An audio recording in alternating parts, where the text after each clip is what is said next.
Hi నమస్తే. ఈరోజు మాదేం కూర చూద్దామా? క్యాబేజీ శనగపప్పు కూర. టేస్ట్ చూద్దాం ఎలా ఉందో. యాక్చువల్గా క్యాబేజీ శనగపప్పు ఇలా చేయను నేను.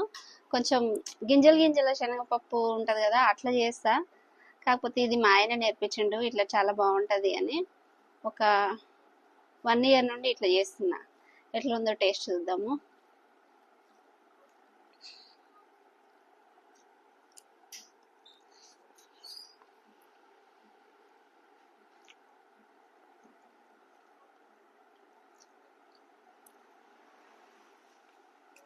సూపర్ ఉంది, చాలా బాగుంది.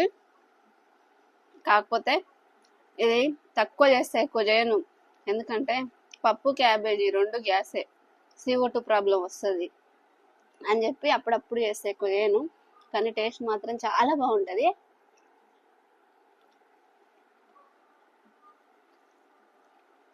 శనగపప్పును క్యాబేజీని విడివిడిగా ఉడకబెట్టి ఉల్లిగడ్డ కట్ చేసుకొని తాలింపు వేసి క్యాబేజీ ఫ్రై అయినాక ఉప్పు కారం వేసినాక ఈ మెత్తగా ఉడికిన శనగపప్పును కూడా అందులో వేసి కలుపుకొని కొంచెం కొత్తిమీర వేసుకొని దింపుకోవాలి.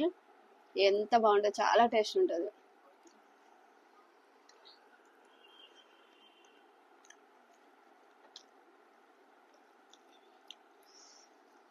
సూపర్ ఉంది.